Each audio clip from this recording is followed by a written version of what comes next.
جو اللہ تعالیٰ کے علاوہ ایکسپیکٹ کرتے ہیں کہ ہماری مدد دنیا کے اندر بھی اور آخرت کے اندر بھی دوسری شخصیات کریں گے، جیسے آپ نے رائٹلی پوائنٹ آؤٹ کیا کہ قیامت کے دن ایک بہت بڑا طبقہ بلیو کرتا ہے کہ غوث اعظم کے مرید جو ہے ان کو جنت میں بھیجا جائے گا، یعنی اللہ تعالیٰ بخشیں گے، یعنی بخشیں گے ایک علیحدہ بات ہے، غوث اعظم بچا لیں گے آپ کو آ کے۔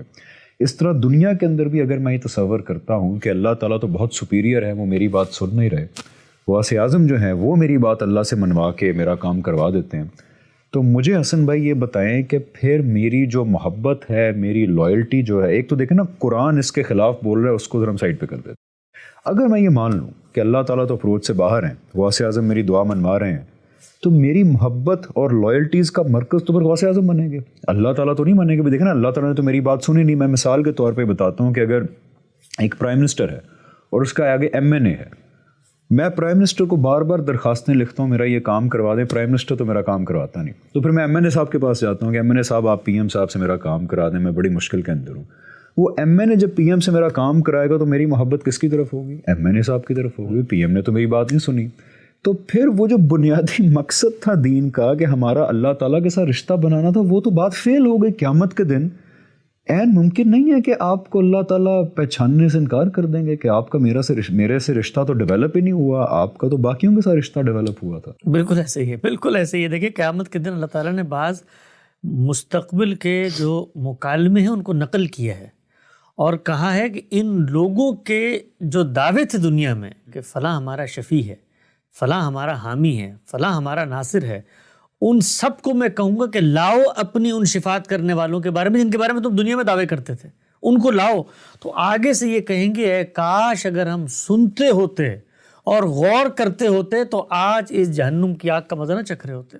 دیکھیے یہ جو تصور لوگوں نے قائم کیا نا کہ اللہ تعالیٰ تک پہنچنے کے لیے ہمیں کسی وسیلے کی ضرورت ہے، اور وہ نیک لوگ، بزرگ لوگ، برگزیدہ لوگ جن لوگوں نے اپنی زندگی اللہ کے راستے میں کھپا دی ہیں، تو ظاہری بات ہے اللہ تعالیٰ سے جب ان کا مکالمہ ہوگا تو وہ پہنچے ہوئے ہیں، پیغام جلدی پہنچ جائے گا۔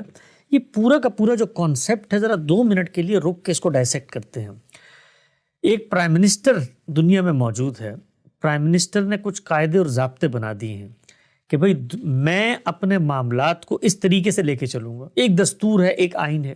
یہ دین کے باب میں جس کو ہم خدا یا پرائم منسٹر قرار دے رہے ہیں مثال میں، وہ معاملے کیسے کرتا ہے اور وہ کیا چاہتا ہے مجھ سے کہ میں کب اس کے پاس جاؤں، سفارشیں کروں، بات پہنچاؤں اور کن معاملات میں کروں، یہ سب کچھ اس نے اپنے دستور میں لکھ دیا ہے۔ اس کے دستور کا نام ہے قرآن مجید۔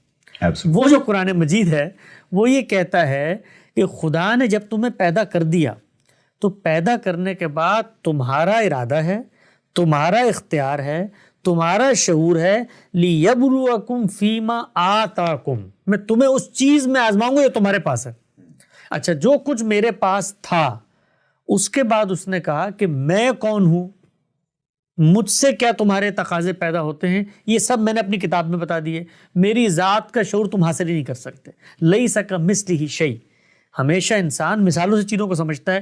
تمہارے ہیتا ادراک میں، تمہارے دماغ کے کینوس میں میرا تصور آ ہی نہیں سکتا کہ میں کیا چیز ہوں، اللہ تعالیٰ کی حقیقت ہم ابھی جان کمپریہنڈ ہی نہیں کر سکتے ہیں۔ تو اس نے کہا کہ تم مجھے صرف صفات سے پہچانو گے، جو بھی میری صفات ہے، اور ان صفات کا پرتو میرے اندر بھی ڈال دیا۔ کیوں ڈال دیا؟ اس لیے کہ میں ان صفات کا شعور رکھتا ہوں، تبھی اس کو ہائر لیول پہ کنیکٹ کرتا ہوں، ریلیٹ کرتا ہوں کہ بھئی یہاں انصاف ہوتا ہے دیکھو منصف اصل وہ ہے، یہاں رحم ہوتا ہے دیکھو اصل رحیم وہ یہ ہے، یہاں اگر کوئی انتقام لیتا ہے تو اصل منتقم وہ، یہ سب چیزیں میں ریلیٹ کرتا ہوں۔ تو اللہ تعالیٰ یہ کہتے ہیں کہ دنیا کے اندر جو میرے پاس تم نے بار بار آنا ہے، اگر تو یہ کرنے کے لیے آنا ہے کہ مجھے اپنا حقیقی مواجہہ کروا دو، مجھے حقیقی روپ دکھا دو، میں حقیقت کا براہ راست مشاہدہ کر لوں، تو یہ تو میرا قانون ہے اس کے خلاف ہے، یہ تو درخواست تم نے کرنی نہیں۔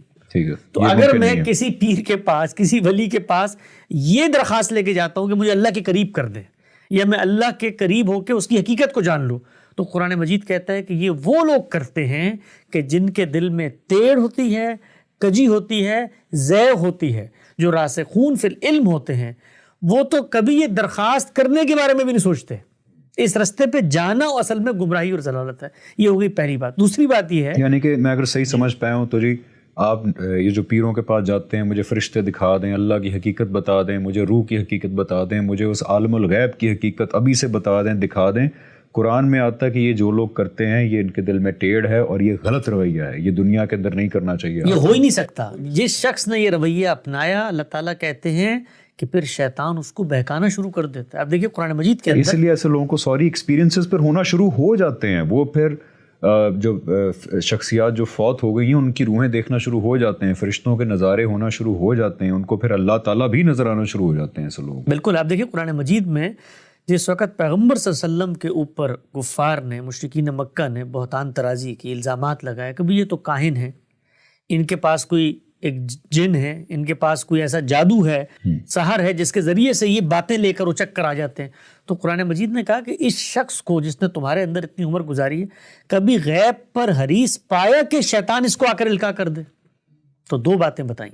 پہلی بات بتائی کہ غیب کا حرص یہ بندہ مومن میں نہیں ہو سکتا, اور دوسری بات یہ بتائی کہ جب غیب کا حرص ہوگا تو پھر شیطان ہی آ کر القاء کرے گا تمہیں. تو دیکھو ہمارے پیغمبر میں دونوں چیزیں نہیں تھی, تو اس کے بعد شیطان آئے گا کیسے؟ تو یہ بتا دیا کہ اللہ تعالیٰ نے تمہیں اس امتحان میں بھیجا ہے, اس امتحان میں اپنے علم کو پہچانو, اپنی حدود کو پہچانو, اور یہ جانو کہ تم نے کیا کرنا ہے. دوسری چیز جو میں عرض کر رہا تھا وہ یہ ہے کہ اللہ تعالیٰ اس دنیا میں معاملات کیسے کرتے ہیں اور میرا اس سے تعلق کیسے قائم ہوتا ہے, اس کو بھی انہوں نے متعین کر دیا ہے. وہ عبادات ہیں, وہ اللہ کے قرب کا ذریعہ بنتی ہیں. میں نے نماز پڑھنی ہے, میں نے روزہ رکھنا ہے, میں نے حج کرنا ہے, میں نے زکوٰۃ دینی ہے, حسن اخلاق سے پیش آنا ہے. رسالت مآب صلی اللہ علیہ وسلم کے پاس جب لوگ جاتے ہیں اور ان سے کہتے ہیں کہ جی ہمارے پڑوس میں دو عورتیں ہیں, ایک پورا سال روزے رکھتی, خیرات اور لوگوں میں مال تقسیم کرتی ہے اور عبادات سے اٹھتی نہیں ہے, لیکن اخلاقیات میں بہت کمزور ہے, آپ نے کہا جہنم میں جائے گی.